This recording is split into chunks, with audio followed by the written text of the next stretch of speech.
Castañeda es político mexicano de Jalisco y que, bueno, también es político de Movimiento Ciudadano. Así es que los saludo con mucho gusto. Clemente, Eduardo, ¿cómo están? Bienvenidos. Raúl, Eduardo, muchos saludos para los dos y muchos saludos para todo el auditorio. Gracias por la invitación. Gracias, Raúl. Clemente, gusto saludarte. Buenas tardes. Gracias. Oye, a ver, ya se anunció, la presidenta lo anuncia, ya se había adelantado todos estos aspectos. Y la primera pregunta que tengo es que en este discurso, en esta narrativa que ha tomado especialmente Morena, el partido, si todas las voces opositoras de alguna forma señalan que está en riesgo la democracia, tú como político ya de muchos años, Clemente, a pesar de tu juventud, sí, ¿qué esperas de la próxima reforma? A ver, Raúl, de entrada lo que yo he dicho es, cuando una reforma electoral proviene desde el poder, como es el caso, es una reforma cuyo propósito, sin temor a equivocarme, lo que va a intentar es mantener el poder, no hacer, digamos, un reajuste para tener reglas electorales y de competencia más equitativas. Y no lo han ocultado. Por eso los primeros puntos o los puntos que se ponen por delante en esta discusión son temas orientados a ello, de manera sustantiva. Y en ese orden de prioridad, quizá, la eliminación de la representación proporcional, que no es otra cosa que eliminar el pluralismo político tanto de la Cámara de Diputados y de la Cámara de Senadores. Segundo, capturar al árbitro electoral, como ya lo hicieron con el Poder Judicial, es decir, cómo le hacemos para mermar la independencia y la autonomía, incluida la presupuestal, del árbitro electoral, en este caso del INE, y lo capturamos para tenerlo a modo. Y tercero, debilitar por completo el sistema de partidos a través de retirarle el dinero público, disminuir el dinero público a los partidos políticos, con una enorme ironía que va a ser el elefante en la sala, como se dice coloquialmente. Si nosotros revisamos cuánto dinero ha recibido Morena en los últimos 10 años, nos vamos de espaldas. Morena es el partido más caro del mundo y en los últimos 10 años de financiamiento público, tanto federal como estatal, ha recibido alrededor de 30,000 millones de pesos. Una monstruosidad. Con esos tres temas tenemos para entretenernos un buen rato, repito, orientados sobre todo a seguir manteniendo el control político. No quiero decir con esto que estos temas no sean importantes y no puedan replantearse. Seguramente sí, pero la manera en cómo se están planteando en este momento me hace a mí tener un pesimismo fundado del destino que pueda tener esta reforma electoral. Sí, y Clemente, sobre esto mismo que mencionas o estos tres puntos, me centro en el árbitro, en el Instituto Nacional Electoral. Desde tu opinión, los riesgos concretos para la imparcialidad del árbitro electoral, si es que esta reforma se queda como está. Imagínate, Manuel, lo complicado que es el asunto. Cuando se discutió la reforma del Poder Judicial, si ustedes recuerdan, empezaron las cosas más o menos igual. Vamos a hacer foros, vamos a escuchar a los expertos y vamos a terminar con lo que ya vimos que terminar. Un poco puede suceder lo mismo con el árbitro electoral. Es decir, modificar la integración, por ejemplo, del Consejo General del Instituto Nacional Electoral para que estos sean electos a través del voto popular. Otra vez, ¿no? Con esta idea de que posiciones que requieren especialización, independencia, puedan elegirse a través del voto popular. Me estoy anticipando porque todavía no conocemos formalmente el planteamiento, pero no me extrañaría en absoluto que nos salieran con una barbaridad de ese tipo, porque hoy por hoy los procesos electorales requieren naturalmente no solamente de un árbitro imparcial, sino de un árbitro fuerte, que sea capaz, para usar la analogía, de sacar tarjetas amarillas, rojas, etcétera, y de mantener la autoridad y la rectitud en la organización de los procesos electorales. Si a esto le sumamos la complejidad, que es otra de las cosas que brota por ahí de pronto en estas tentativas de reforma, de desaparecer a los organismos locales electorales, que son a final de cuentas en quienes recae el peso de la organización, pues tenemos un asunto francamente complicado que pondría en entredicho la autonomía, la fortaleza y la capacidad operativa del árbitro para realizar un proceso electoral. Oye, ya luego de que mencionaste el tema de que una reforma que se propone desde el poder, desde el ganador, porque todas las reformas en el pasado, Clemente, venían precisamente de la oposición, de quienes no estaban en el poder, con la idea de tener una pluralidad en este sentido. Ya has advertido desde tu visión de estos tres asuntos. La conformación de esta comisión, la comisión presidencial de esta reforma electoral, el que esté Pablo Gómez, Rosa Isela Rodríguez, está José Merino, Ernestina Godoy, Arturo Saldívar, Lázaro Cárdenas Batel y Jesús Ramírez. O sea, esta conformación te indica algo, y déjame agregar algo más. En días pasados la presidenta todavía hablaba de que iba a mandar esta iniciativa, pero desde ayer ya el discurso de Pablo Gómez es que no hay nada, que lo que se están quejando la oposición y quienes critican esta reforma están simplemente llorando antes de que les peguen. E incluso hoy la líder de Morena, Luisa María Alcalde, aclara que no hay ningún proyecto y ya criticó, por ejemplo, a un compañero legislador tuyo por señalar de que está en riesgo la democracia. ¿Cuál es tu visión? No, a ver, es que después de lo que hemos visto en los últimos meses, años, de lo que son capaces, pues claro que sí, nosotros estamos sonando las alarmas por anticipado. De entrada, es una comisión, Raúl, para reaccionar puntualmente a la pregunta, es una comisión no plural, sino monolítica, ¿no? Es una comisión que lo único que seguramente hará pues es reflejar la visión de una parte, de un todo, ¿no? Es decir, la visión del Poder Ejecutivo, de Morena y de quienes sostentan el poder en este momento. Eso es lo que reflejaría esa comisión. Por eso yo lo que he dicho, y me hago cargo de mis palabras, es una reforma electoral debería de discutirse en el Poder Legislativo, en el mejor escenario donde están representadas las distintas fuerzas políticas. Pero a mí me parece inadmisible una reforma electoral que se quiera construir sin tomar en cuenta no solamente la opinión de los legisladores, que en términos formales son quienes deberíamos aprobar o desaprobar una reforma, sino sin la participación de las dirigencias de los partidos, que tendrán mucho que decir en este sentido, sin la participación del propio árbitro electoral, que ha dicho, por cierto, también, oigan, aquí estamos nosotros, tómenos en cuenta, y otra serie de actores, actoras, que sin lugar a dudas tienen que estar en este asunto. Efectivamente, la presidenta ha venido modificando un poco su discurso, pero en esencia sigue siendo lo mismo, Raúl. Nosotros vamos a imponer, dicho por Pablo Gómez, que quien encabeza esta comisión, vamos a imponer nuestra fuerza. Esas fueron las palabras que utilizó para tratar de conformar las nuevas reglas electorales. No, hombre, cuando estamos hablando de fuerza, de mayorías, entonces son palabras que excluyen por completo la conformación de acuerdos, consensos o acuerdo político, que es lo que necesitaría, a mi juicio, una reforma electoral para llamarse democrática, que defiende el pluralismo.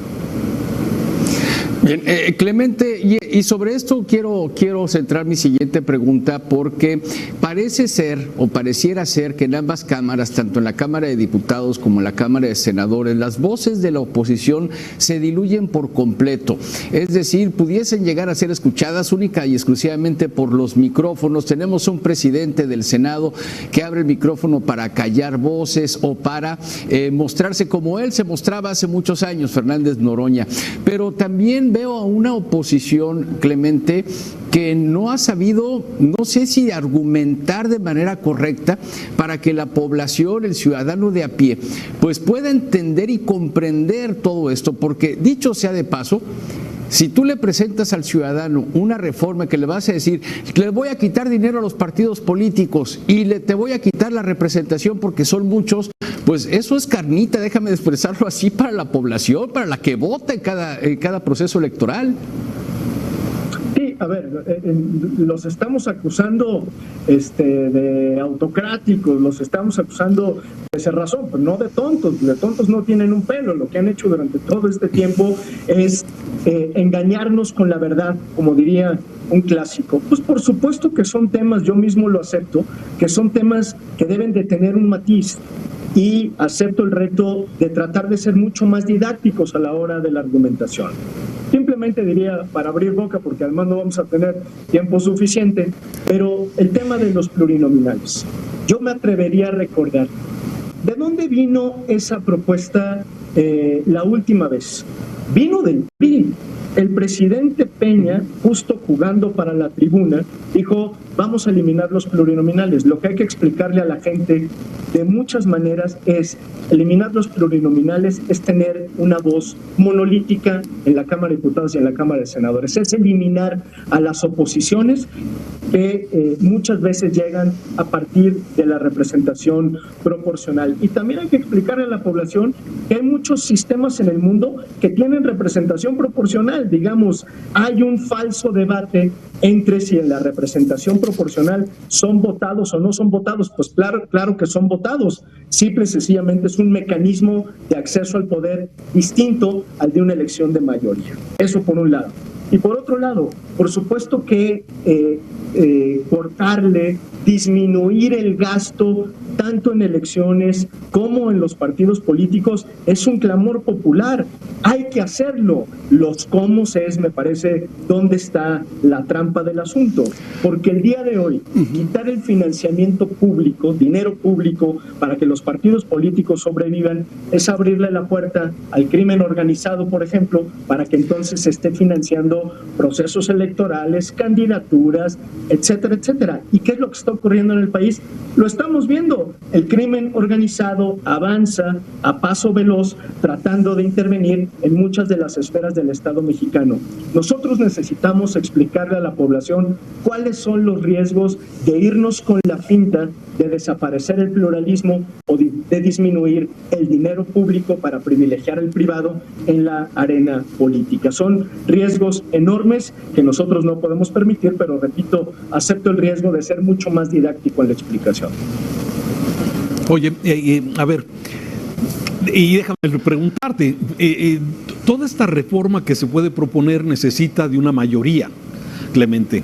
Sin embargo, los socios, digamos, los aliados de Morena hoy, Partido Verde, Partido del Trabajo, pues la mayoría tienen representación proporcional.